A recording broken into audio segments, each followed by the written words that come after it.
The Justin Robert Young program is brought to you, as always, by patreon.com/JuRY. That's where you keep this entire horseshit going.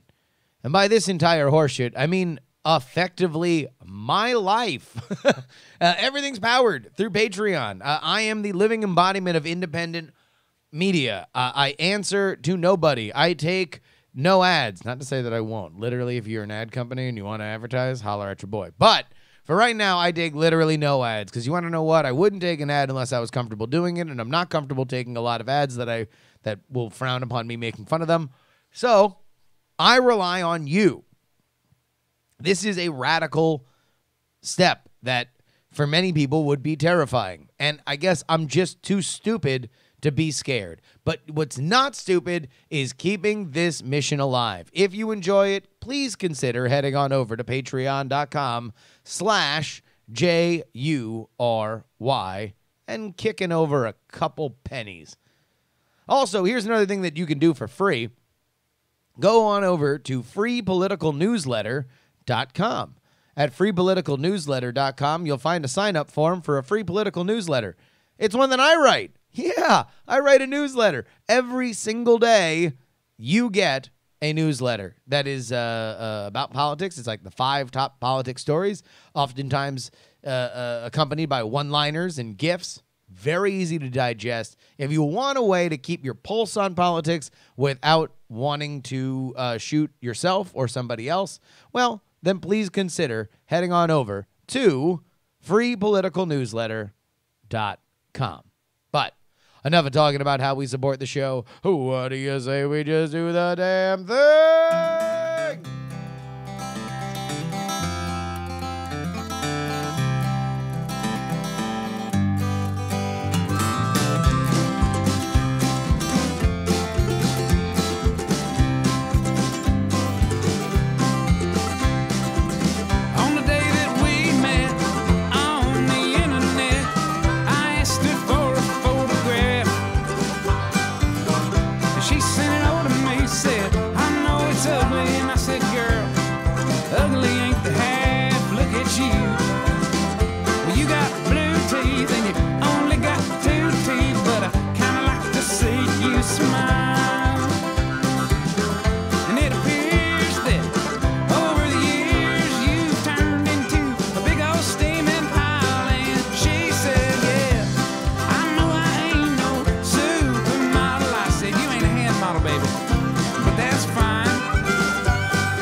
Welcome back. My name is Justin Robert Young. This is the Justin Robert Young Show. JuRY for short. I mean, nah. Hell nah. Y'all done up and done it. I think we might have a new format. I think we might. We might actually have a new format to this show. This might become a mailbag show wherein the entire hub of all of my expansive, far-reaching, useless knowledge can be on display in one program called the Justin Robert Young Podcast, a.k.a. JuRY for short. Because this mailbag situation has exploded. You guys have responded to this like you have not responded to a lot of things. Now, we will continue to see whether or not this goes well, but for right now, I'm seeing, M. Bombercube says, what's the creepiest thing you're willing to admit to? Listen, email that in, and we can go ahead and talk about it. Spoiler alert, I think I've talked about all the creepiest things in my life. I don't think that there's, I have at this point a 10-year career of spilling every possible secret that I have in my in my record book. So I would leave it to, I'm sure somewhere on DC TVpedia there's a collection of just awful secrets told from the past. But these are great. These are fantastic questions, and we're going to get to a lot of them. But first, let me tell you a little bit about how much I hate Ticketmaster. Man, do I hate fucking Ticketmaster. Just a garbage website.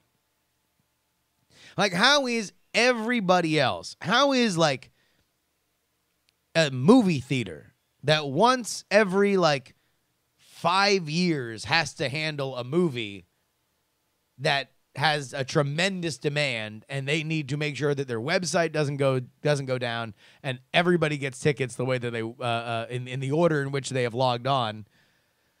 How does Fandango able to handle that? And fucking Ticketmaster is the worst. Because this is what happened. I will be going, I am going to an event right here in my area. The Cow Palace. It's in South San Francisco. The event is for New Japan Pro Wrestling. New Japan Pro Wrestling is, unsurprisingly, a Japanese-based pro wrestling outfit. But they've been making inroads into the United States. And they've run a show 2 years in a row now in Long Beach. And this year, they are expanding to run the biggest show they have ever run. This is a legit stadium, or an arena rather, that has held, in the past, basketball and concerts, stuff like that. They are, we don't even know what the card is. We just know that all the New Japan hotness is going to be there, and we will eventually find out who else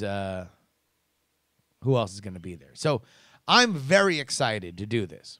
And I want to get as good tickets as possible because I'm buying for a lot of people. Me and my wife are going. Willie Dills is coming into town. The homie Mitsula is coming into town. Brother Gabe, good brother Gabe, who's is a local, coming out. 5 tickets we got to get. 5 tickets. So I knowing this is going to be a mad scramble and it's going to be who checks out first, I've got all my shit ready, right? I got multiple computers here. I got a laptop next to me. I got my phone logged in. I make sure to go into Ticketmaster and update my credit card information.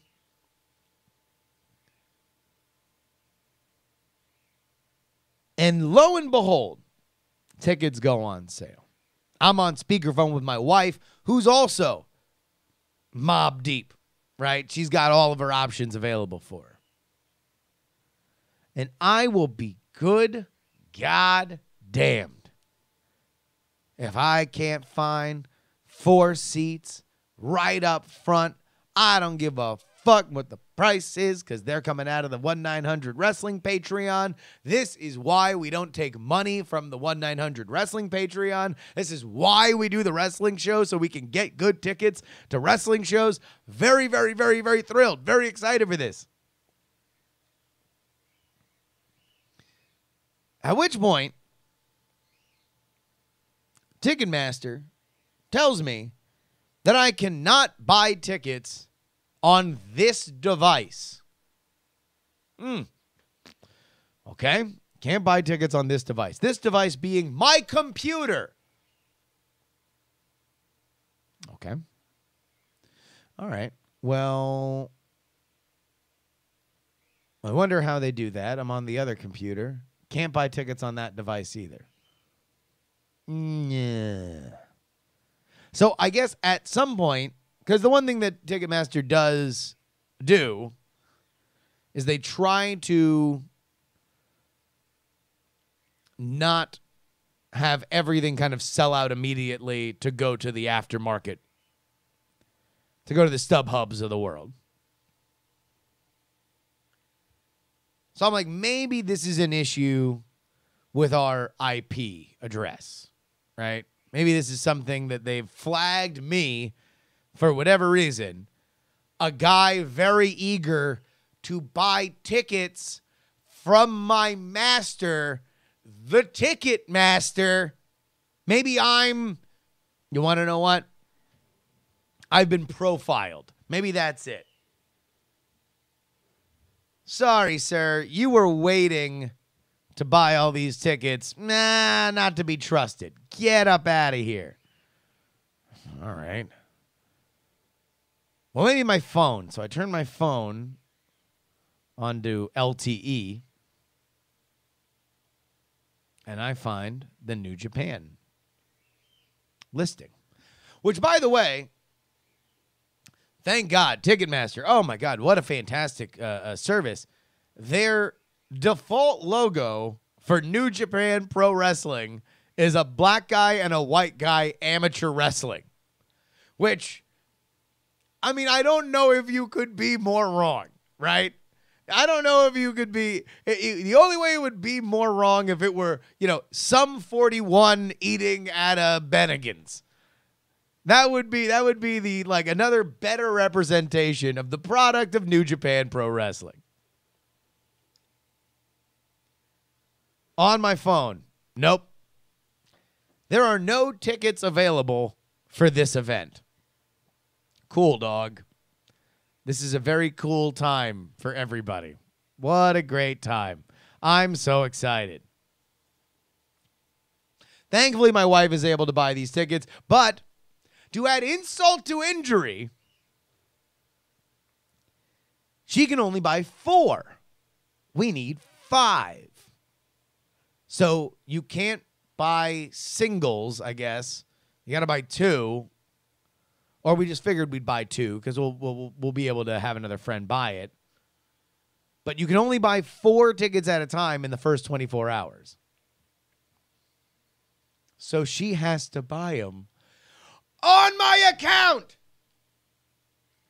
My account has to buy them, despite the fact that I have 5 different other ways to buy it right in front of me. I'm trying my best here, Ticketmaster. You piece of monkey shit. Oh, my God. It made me so angry. So angry. But we got the tickets, so we'll be going.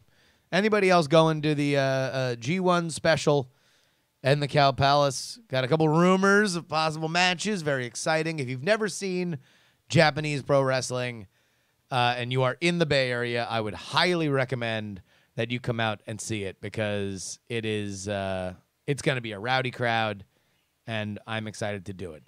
I fucking hate Ticketmaster. I hope Ticketmaster rots in hell. But I'm excited to see the show. So there's that. All right.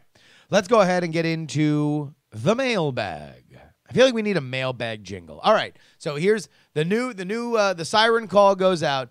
If anybody wants to write a JuRY's mail, here's the JuRY mail, whatever you want to call it. I'm totally into it. Go ahead and give me your songs, your jingles. We'll try out a few, and then we'll settle on the one that the crowd likes the most. But I'll play them all. Send me jingles, and I will play them as we get into what is now the bulk of this show, the mailbag. Cujo writes,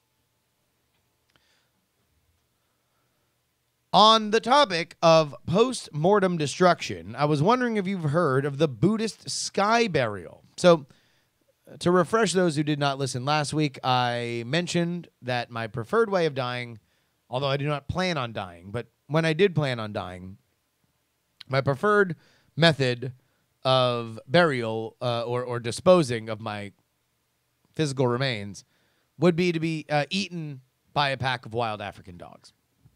So Cujo writes, in this specific Buddhist tradition, a respected monk is laid out in the desert after death. His body is lathered with appetizing fats to attract vultures.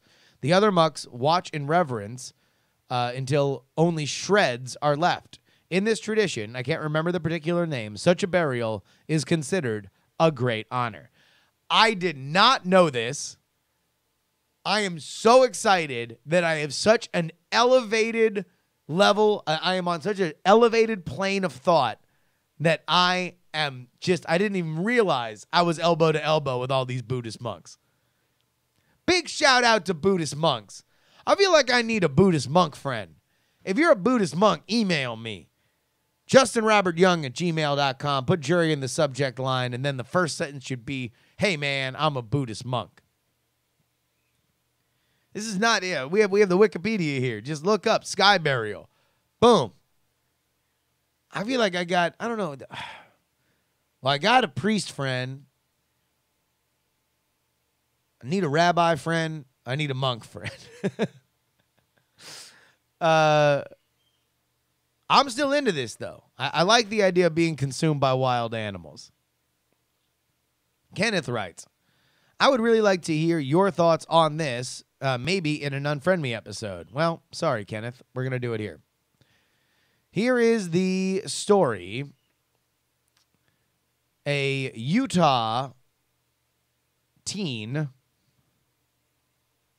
has gotten herself into a little hot water. She is being shamed for a prom dress. A Woods Cross senior is getting heat for wearing a Chinese dress to prom. And apparently she talked about it on some radio station. Here are the pictures of her Chinese-themed prom. Oh, jeez. Well, I guess that's... So they're all doing the Vape Nation hand signal here for the audio listeners, and all the boys are doing the Vape Nation signals, and all the girls are doing the like hands clasped like prayer thing. So it's not necessarily racially motivated there. But yeah, no, a very fresh-faced teen in a Chinese dress. Fairly high leg slit for this lady, though. I mean, I guess that's the style of the dress, though. I don't know.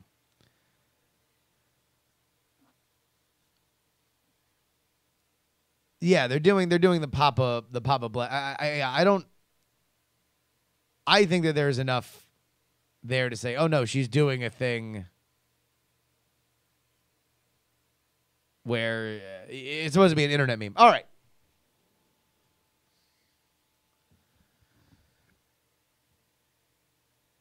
So let me begin here.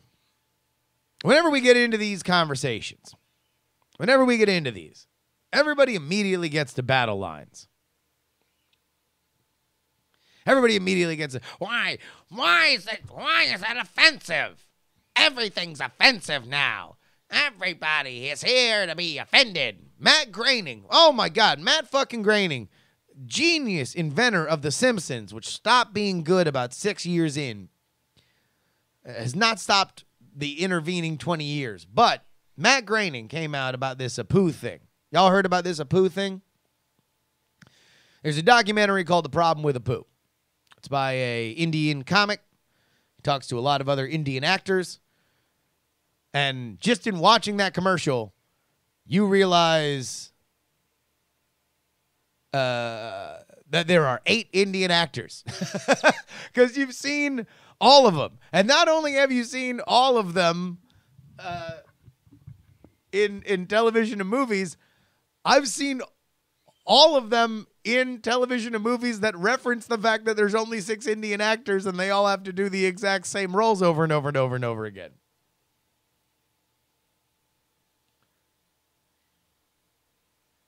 So Matt Groening came out about that documentary because The Simpsons addressed it and had Lisa Simpson make a point that, you know, oh, something that was applauded for 20 years now is all of a sudden offensive.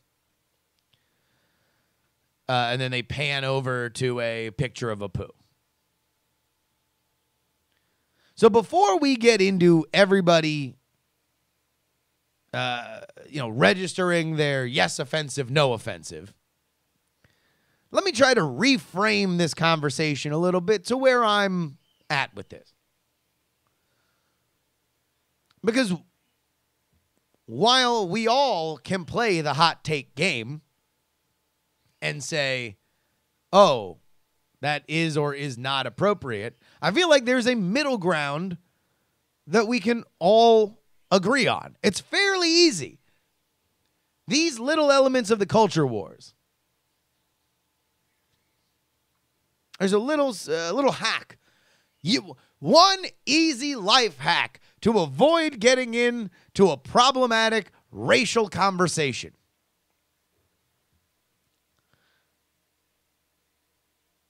A, there's no such thing as consensus deciding whether or not something is offensive. And number two, the best thing that you can do in a situation where something is offensive is have a conversation about it. The best way you can find out if something is offensive is by looking at the aggrieved parties and doing a little thing called asking their opinions. So the issue with the Apu thing is that the documentary was about Indian actors saying, yeah, I have a complicated feelings about Apu. And by the way, I'm taking this all from the commercial. I have not seen the documentary. But they seem to be saying, I have complicated feelings about Apu because it's not an accent, an Indian accent that I've heard. It's a white guy, Hank Azaria, doing an Indian accent, a parody of an Indian accent. But the character itself is hardworking. Yeah, he runs a convenience store, but he's a hardworking entrepreneur.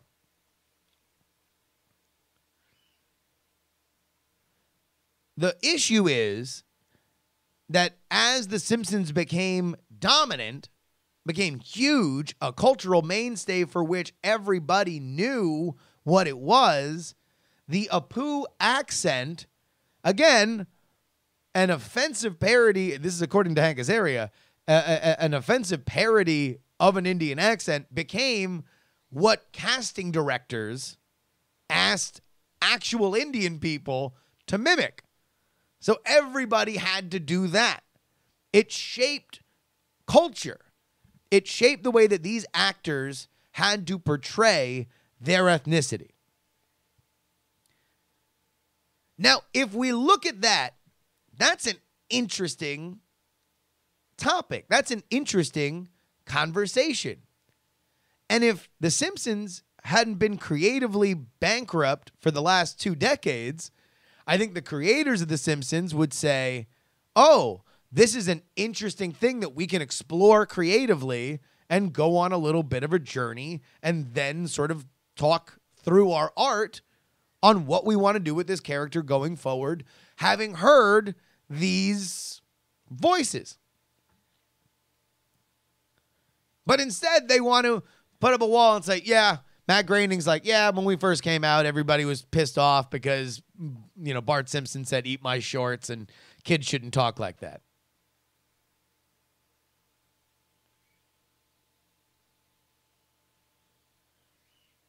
So let's get back to this dress. Is this dress necessarily offensive? I'm going to give you my opinion. I don't fucking know. Because guess what? I don't know enough about Chinese dresses to know whether or not it's offensive for her to be wearing it. She looks good in it. So at the very least, doesn't seem like she's totally out of pocket. But how about this one? Here's a radical fucking concept. How about we let Chinese people decide whether or not it's offensive, and then if it is, we can have a conversation. Everybody immediately wants to draw these battle lines because they believe that, like, oh, okay, well, if I'm right, then somebody else has to be wrong. If they're right, that means that I'm wrong. Why? Why does it have to be like this? Like, here's the closest person of Chinese ancestry I know is Sunbun, and he's in the chat right now. I saw Sunbun said, I'm not offended by it. Well, then, for right now, it's less offensive. We're taking one step back from offensive. If you are Chinese or of Chinese ancestry and you look at this lady's prom dress and you're like, oh shit, that's fucked up for the following reasons about some Chinese shit that I didn't fucking know, then I will revise my opinion. Because here's what I'm all about in these situations. Listening to the fucking people who would give more of a shit than I do. Because I don't give a fuck if this lady goes to the prom in a Chinese dress, a Japanese dress, a fucking lederhosen. Because I have no stake in the game. This is what drives me up a wall, is why do people get so fucking offended when they have no stake in the game either way? Either in like, we got to defend free speech. I mean, sure, but it doesn't have to be that zero sum. No one's shutting down any conversation. In fact, the only thing that's shutting down conversation is that things get so fucking overheated that now all of a sudden it's, well, either you are being a politically correct cuck or you're being a intolerant racist. I mean, what the fuck?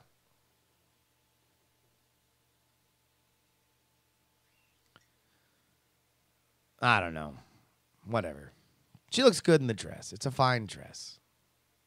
Unless someone tells me that it's not. And then we can go from there. I guess, like, I don't know why people think that these are fucking battle lines. Why don't we just have a conversation? And I mean that for the girl, too. She's fucking 18.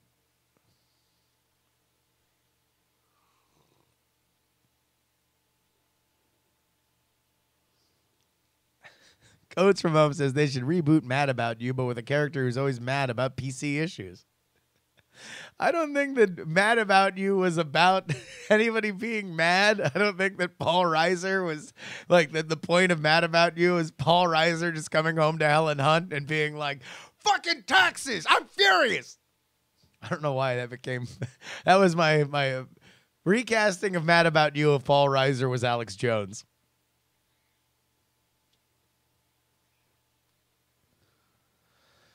Speaking of racism, we talked about Josh Allen, the then undrafted collegiate player. Since then, the NFL draft has happened, and now he is a Buffalo Bill. But he came from Wyoming, and the day before the draft, they found some racist tweets.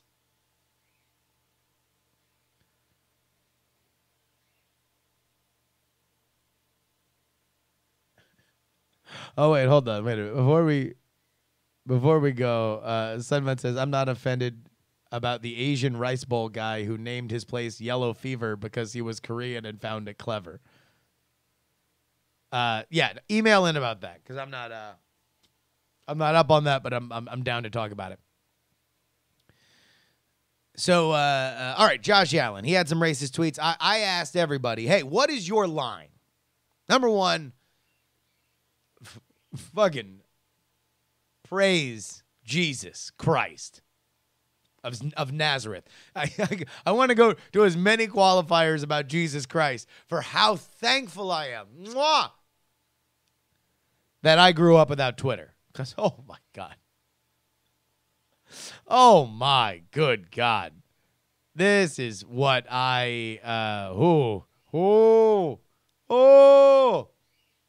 if I would have had Twitter in my teenage years, Jesus Christ, I would get fired from my job, and I'm the only boss. I would fire myself out of a cannon into a bed of nails. Thankfully, we don't live in that world. I was able to get Twitter when I was of age to handle it. But Anonymous Diamond writes, I was listening to your most recent episode where you talked about the sports player who had old racist tweets. It made me think of something similar when I was younger. For context, I'm 21 years old now. While I wasn't throwing around the N-word, I do remember that I would play a ton of Call of Duty as a young teen, probably 11 or 12. I mean, technically that's preteen, but let's go with it. Most of the interactions were with random dudes online, so I quickly picked up their vocabulary. I used to use words like rape and whore without understanding their real meanings. As a 12-year-old, I just thought that they were normal expletives. Even worse, I remember being even younger, probably 9 or so, and thinking it was a good idea to draw swastikas on my skateboard. I had no idea what they meant. I just remember seeing my brother and his friends draw them, and I thought they were cool. I had no idea. I have no idea why they drew them, probably for similar dumb kid reasons. All this is to say, I am sure glad that the stupid stuff I said and did when I was immature is not posted online for people to find later. So, this email made me remember something. When I was a kid, I got a little race car track. And the race car track was named Grand Prix. Of course, name of a famous car race. I did not know how to say Grand Prix, Prix being the French word, Prix. So I told my mom, thank you for buying me Grand Prix. She said, don't say that. What? What you just said. Pricks? Yes. Don't say that. It's pre. Say pre. Okay. Why can't I say pricks? It's just a bad word. Don't say it. So it had to be about like a week later maybe. I was at school. Somebody did something stupid to me. They pushed me or were assholes or stole something from me. Something like that. Dumb kid shit. And as they were walking away, I just yelled, pricks! And there was two of them.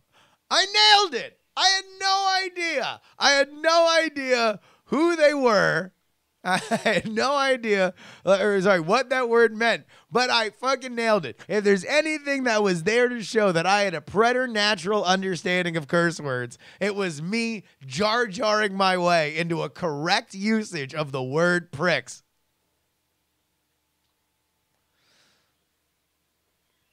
Morgan writes on this same topic, I'm a African-American male who happens to be living in Laramie, Wyoming. If you remember correctly, Josh Allen was from Laramie, home of the University of Wyoming Cowboys. I have obtained the opinions of a good portion of the colored residents here. Specifically, I talked to me, which is great. I imagine that we are talking to, at the very least, a quarter of the African-American population of Laramie. I would say that racial slurs are generally screaming, I don't have my own opinions, until at least the college years. A lot of people say stupid stuff in high school. A lot of people are complete assholes in high school. Some people combine the two, and it comes out as oh, Jesus.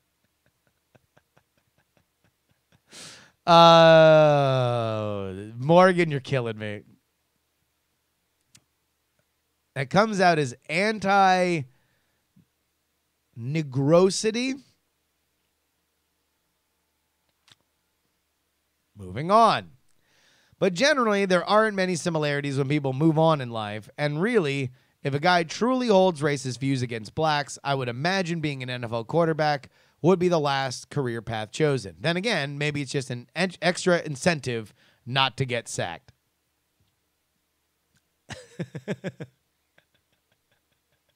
Can you imagine Mel Kiper Jr. Talking about how racist somebody was as a plus? He's got a big arm, great frame, brought up by good parents, a fantastic program through college, worked in a pro set offense. Also, he's so racist, he refuses to be touched by black people, and he will almost never get sacked.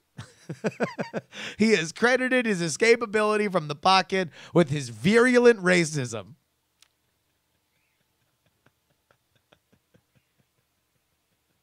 That would be amazing if they just went just straight out with that. I would be very impressed. He was never sacked once in college, and he credits it to not only the gifts given to him by his parents and God above, but also his hatred for other races that make up the predominant population of this league. Moving on. Trench emails us all the time. Big shout out to Trench.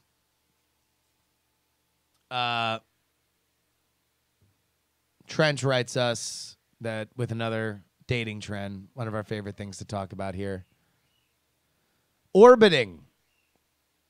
What 2018's answer to ghosting means for your dating life. Having somebody break up with you by seemingly to disappear is bad enough, but what happens when they still linger in your social media? The name is orbiting. The name is brand new, but the behavior is old. The appearance is gone, but not forgotten. Great. It's something to do with traffic management assessment. Finally, a topic I understand. No, this is about dating. Oh, God, this is one of these, like, the writers talking to themselves kind of thing. All right, here we go. Let's start here.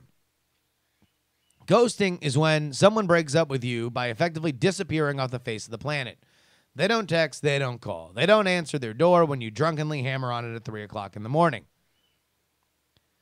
My word, how cruel. Wait until you get a load of orbiting. Orbiting is ghosting with occasional impersonal check-ins.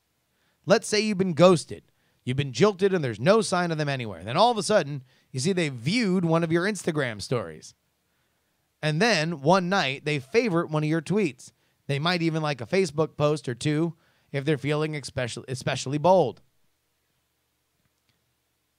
But they still don't reply to your texts. There's no direct communication whatsoever. They're casually reminding you that they exist, but they also don't care enough about you to get in touch and actually explain yourselves. Orbiting is a nefarious breakup strategy. The term was coined by Man Repeller writer Anna Iovine, who describes it as close enough to see each other, far enough to never talk. Her conclusion is that orbiting is either a power move, a sign of regret, or an act of outright stupidity. Hey, here's a good, here's a fun possibility. What if it's people being intensely awkward? Like, what if it's somebody who has had a very awkward moment and they have no idea how to recover from it? And so to let you know that they are not just the worst person on the planet, they want to just like stuff a little bit. And wait a minute, hold on. Are you telling me that ghosting previously required an unfollowing on all social media? Like, that seems like a lot of work. Like, a lot of these people just think that a lot of this shit is just way too intensive. Orbiting. Like, what? You're living in the same place. Also, here's the other thing that I don't get about ghosting. Like, can't ghosting end with you just shouting into the void, aka their text message, and saying, hey, I think you pretty much ghosted me. Fuck you. You suck. Like, I feel like, all right, here, I'm going to make it a mandate. It is a mandate for all JuRY listeners. If you're listening to me right now, either on twitch.tv/Justin R. Young, on podcast, on YouTube, youtube.com/Justin Robert Young, heed my warning. No, it's not a warning. This is an order. If any one of you motherfuckers ever get ghosted, you get right back in their shit and say, I'm not going to get ghosted. Fuck you. This is over. Get the last word. Ghosting, by its necessity, allows you to get the last word. Why are you going to be leaving a last word out there untouched? You can't trade in an unused last word for Sizzler gift certificates. Get that last word.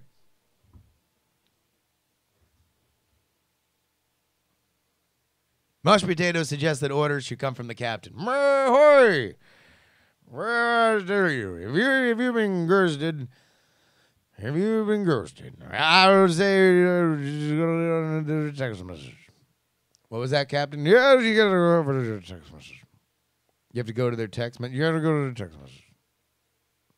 You have to go to their text message. You have to text. Well, I'm just saying. Saying what? Go to their text message. That didn't even sound like text message. Go to their text message, and you go in there and you say, "Why, my name is the person you're dating, and I would like to let you know I'm gonna stab you with a cutlass." With a cutlass? That's assault. Like, that's something that you can get the cops called on you. That's why you write afterward, "Don't call the cops or I'll stab them with a cutlass." Okay, all right. So what you're suggesting is that I text somebody who ghosted me, "I'm going to stab you with a cutlass, and if you call the cops, I'm going to stab them with a cutlass." Yes. How does that get the last word? I don't know. Step 3. Oh, my God.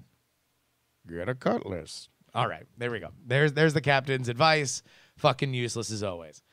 Jukebox Follies. I told a story of a friend of mine, my old college roommate, Sini Bruch. He once dumped $5 into a jukebox and played nothing but fat bottom girls.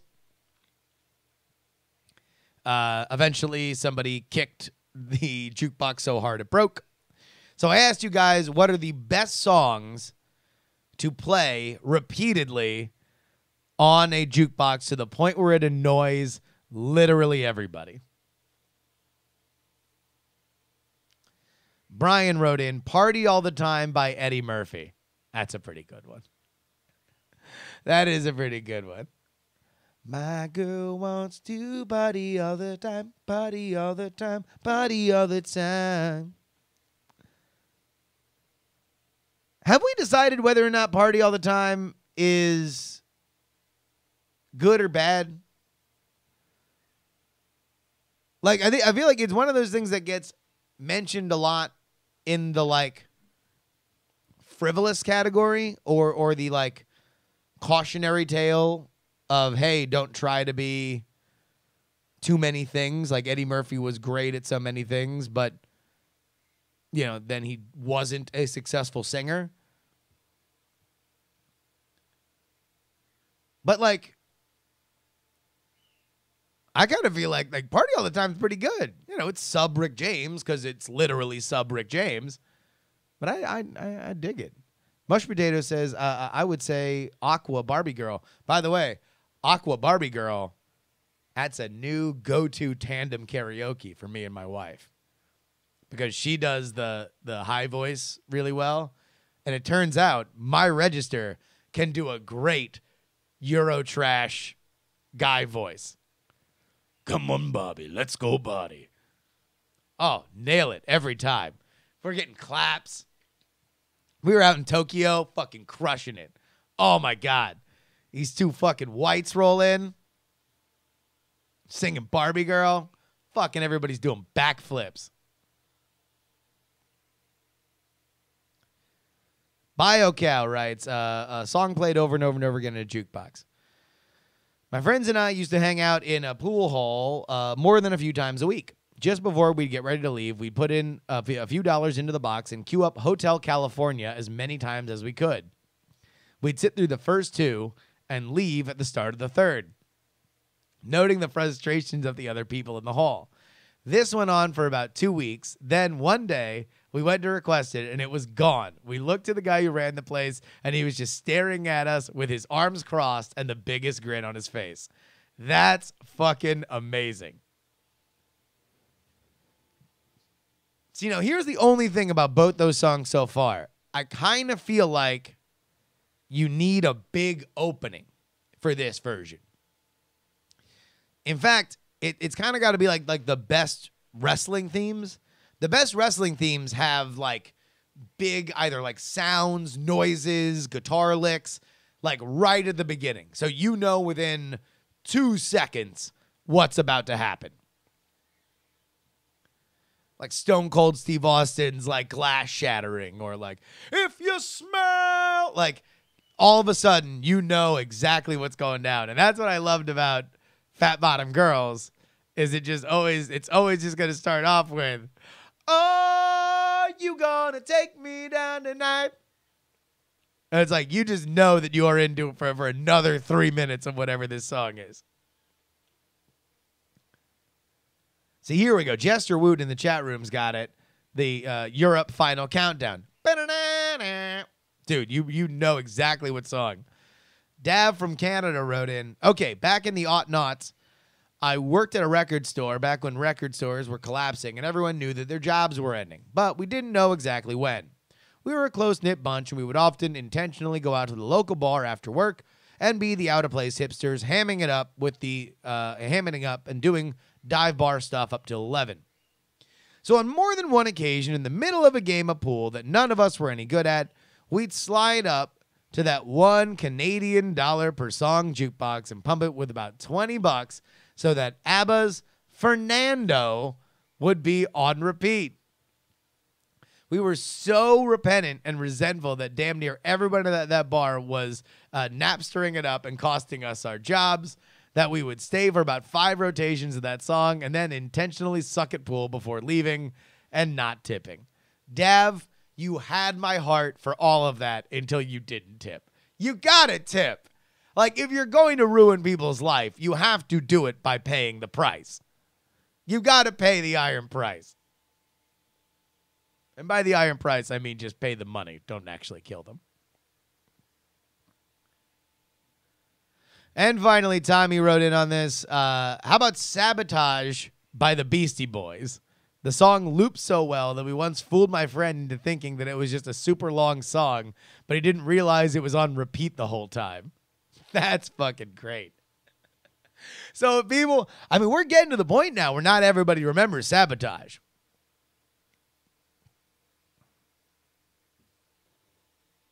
Like, you could probably just loop Sabotage on a jukebox over and over and over and over again. See, the problem is, pay the ABBA price, says TBC God. The problem is now all these jukeboxes they're all like apps.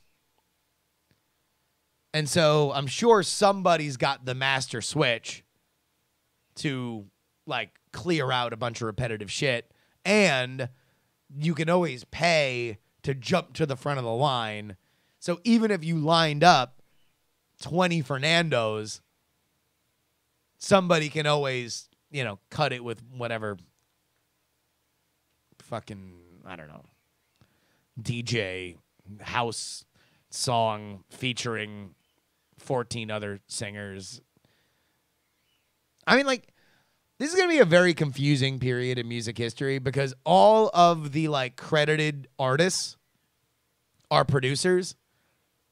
Like, imagine in 10 years and people are like, oh, fuck, let's play that Bruno Mars song, Uptown Funk. And then, you're looking for it forever and you're like, oh, I can't find it. Oh, it's because the stupid fucking producer got the goddamn credit on it instead of the guy who, I don't know, sings the fucking song. All right. D wrote in last week about internet date stalking. Specifically, the idea of doing your due diligence on a future partner by looking up what they were up to online, and D found out that this person had used their middle name as a first name. He wrote for the results. I'm curious to hear your opinion on dating research and doing your due diligence when starting to get involved with a new potentially romantic partner. I'm glad to have heard the voice reinforcing my first instinct when presented with this conundrum. I went the direct method, put it all on the table, bore it out, and let the chips fall where they may, and it worked. She outlined that it was a personal preference and that she didn't feel comfortable going by a biblical name as a non-believer, and, get this, she did the same thing. And she wanted to know why I shortened my full name. I have a mega Gaelic ethnic name that I cut down my middle name down to an initial for all social media, and she didn't know how to bring it up. Needless to say, we're going to a concert next Thursday, and there's a post-show date arranged where we're going to trade bootleg music and have a sleepover. Moral of the story, the direct method works. Be honest, open, and unassuming, and you'll be fine. All right, we got one more email, And then we're going to wrap this up by calling your boy, Tom Merritt. James, quote unquote, listeners to this show will know that somebody called in that I nicknamed James and talked about how disappointed they were that the Craigslist casual encounters section was closed due to new regulation, and how much he had used it by casting a wide net and wound up having many sexual affairs with older women. He writes back, James from Ann Arbor here. We spoke a couple weeks back on the JuRY call-in show about my discovery and disappointment that Casual Encounters was taken down. Well, I have an update. The personals were in fact taken down from all the United States Craigslist pages. What I didn't realize until this past weekend was that the Canadian pages were all still up. After randomly checking the Windsor page, Windsor is a city in Ontario right across the river from Detroit, and attempting to post, I was delighted to find that it worked, and I got a couple replies. I'm currently talking to a 48-year-old married blonde woman from Windsor that has a mother-son incest roleplay kink. We haven't met up in person yet, but we cammed on Skype last night, and it was phenomenal. She doesn't yet know that I'm not in Windsor, so that might ruin things if I offer to meet her up. But I just wanted to say that the party isn't over. If you're interested, and to complete the hat trick of my cougar hunting saga that literally no one knows about except for you, and by proxy, the listeners of JuRY, I'll be willing to send you the ad that I put up when looking for these women for you to read on the show. Maybe I can spark some other would-be cubs in your audience. Love hearing you riff on listener calls and email, and if mine is one of these, I'm thrilled to have played a part. Well, now, this motherfucker's gotten himself into quite a Windsor knot, hasn't he? And just like that, I ruined the show. There's only one person that we need to talk to about this, and that is the man, the myth, the legend, one of the realest motherfuckers on the internet. Your boy, host of Daily Tech News Show, Tom Merritt. We're giving him a call. We're going to see what he has to say. Ladies and gentlemen, welcome to the show, Tom Merritt. Well, hello there. What's up? Hey, man. We're just doing the mailbag on the JuRY show. A lot of great emails. Did I tell you that this one emailer, he was a caller last time. Now he's an emailer. Who Renaissance man. He is. Dual threat. He was very upset because the Craigslist casual encounters went away. Sure. And as a younger man, he's from Ann Arbor, so I'm guessing he is either in or just out of college. We won't hold the Wolverine in him against him. We will not. We will not. He has had quite a career getting older women under his sway, or like not under his sway, like they mutually meet up, and he all of a sudden was cut off. This was like a portion of his life, and it went away. Well, he emailed in today and said that the Canadian pages have not been taken down. Right. And so therefore, game is still on. He just needs to post in Windsor and not Ann Arbor or Detroit, basically. Game on, eh? So game on. Tell you what, drop the puck, eh? Wow. Yeah, that's interesting because and I know why. It's because we passed a law that says platforms will be held responsible if they knowingly allow ads that, you know, encourage or enable prostitution, sexual trafficking. And so Craigslist, among others, said, well, we don't know what you mean by that. So we're just going to get rid of our whole section to make sure that we don't make a mistake and accidentally miss something that we thought was fine and you don't, because the law is fairly vague. So Reddit did the same thing. They took down a bunch of subreddits just to be safe. And that was the criticism of that law, is that it would have a chilling effect like that. So hold on. Someone is knocking at the door. All right. We're going to a very IRL place with this segment. We are now going to find out who is at Tom's door. Is it a mailman? Is it a power line operator? Is it one of his dogs that has gotten out and stood on its hind legs to pound on the door sounding like a human? We don't know now, but maybe we will once Tom answers his door. The other thing that I want to ask Tom is, so this guy is now worried that he is being deceptive with this lady from Windsor and that things might fall apart once he reveals that he is indeed a Yank instead of a Canuck. So A Yank in Canucks clothing. exactly. So all right. First off, who was at the door? Realtor has a really interesting listing. And let me tell you, I'm much less interested in the listing now that he has interrupted me in the middle of the jury show. Yeah. You want to know what? You fucked up, Realtor. I'm All just right. So saying. let me ask you morally, what is James's obligation? When does he need to tell this woman that he is not indeed from Windsor? Okay. As soon as possible. Okay. I guess it's all contextual. Yeah. You know, is the ad imply these are all Canadians? If this, I don't know how it works there, right? But if the assumption when someone uses that part of Craigslist is that, oh, these are folks in Windsor, you need to make that. I mean, honestly, you need to make it apparent in the ad, right?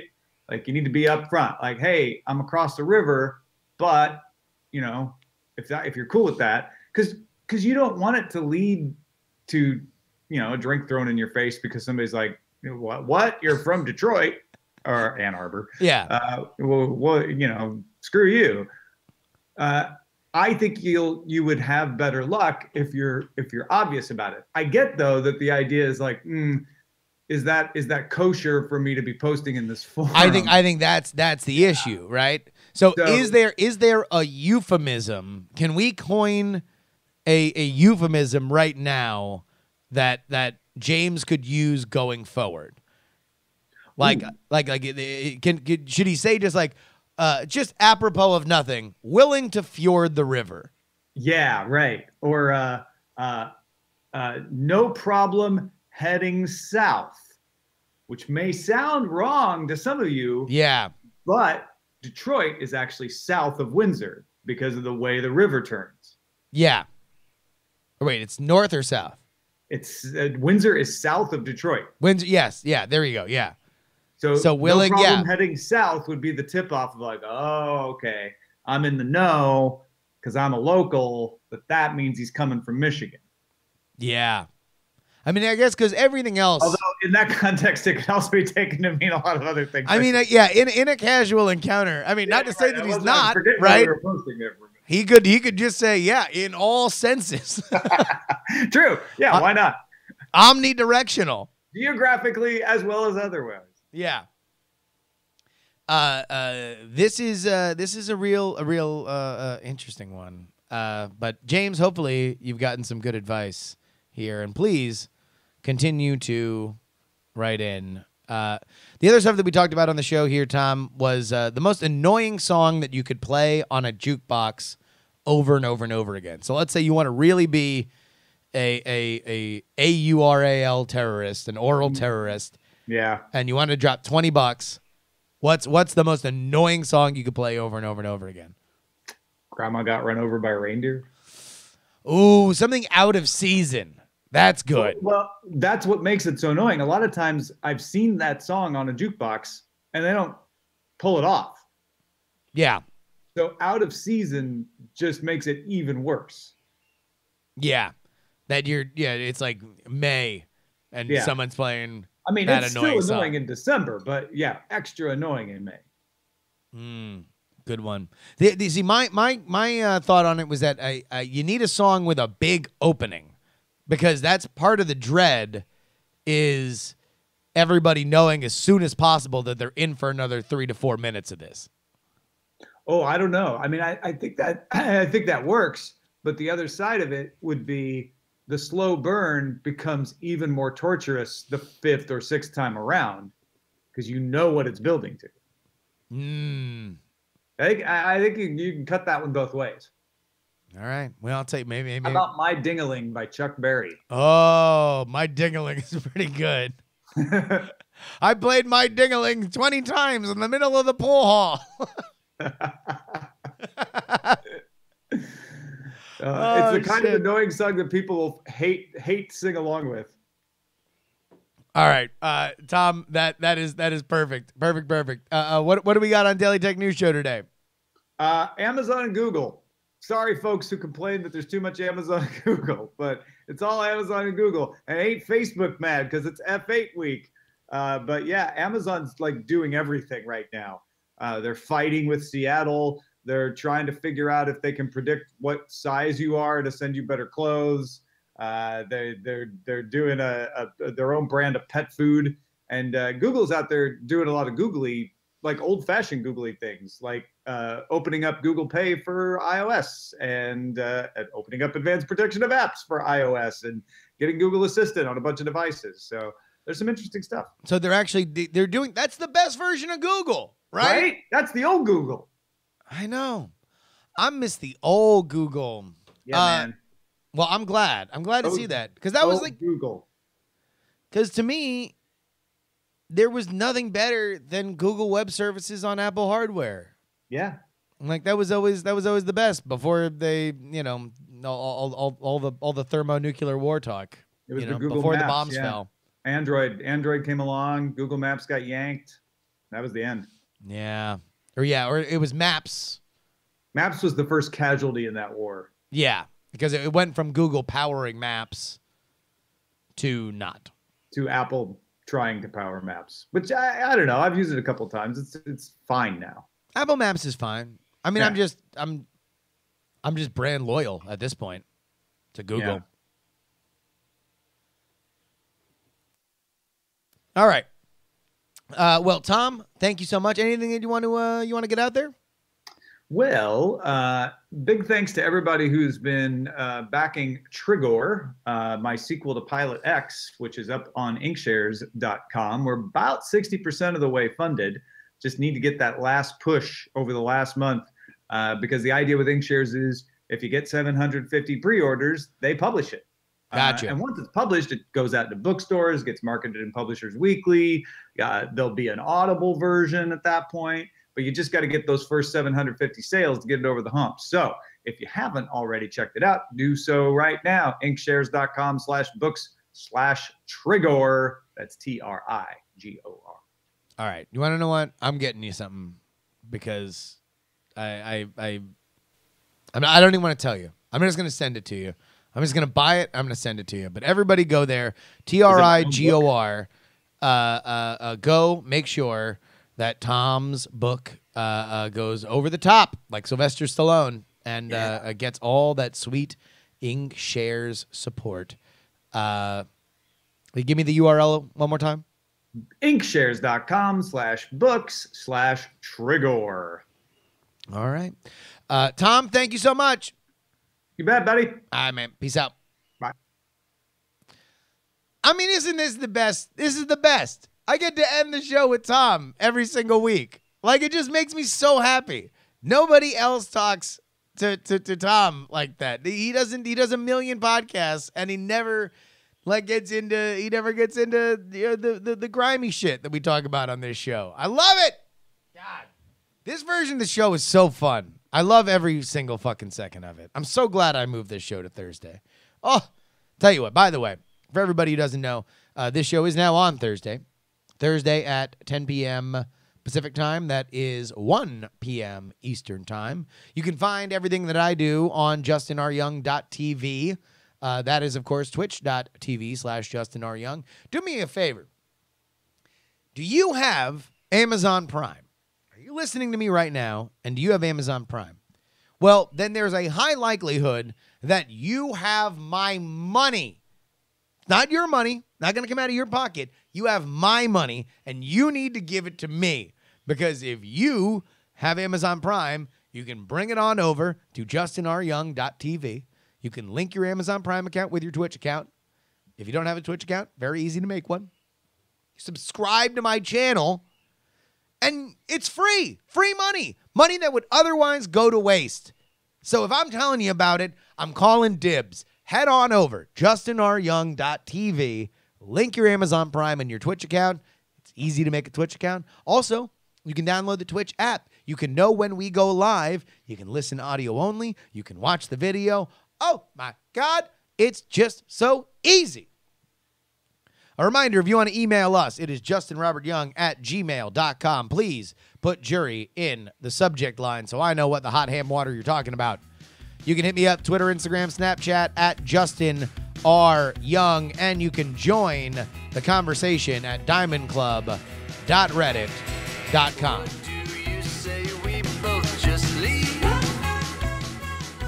Folks, we're at the end of the show.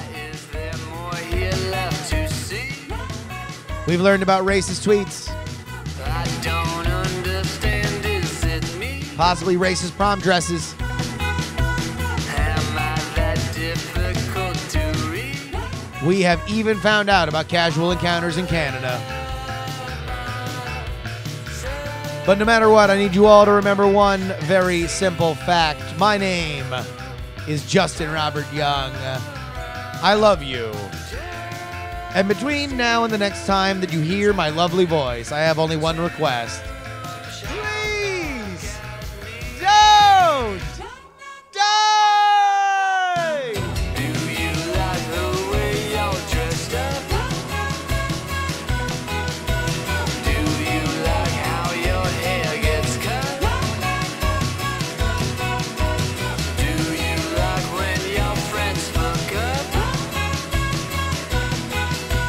Don't you think you have had enough?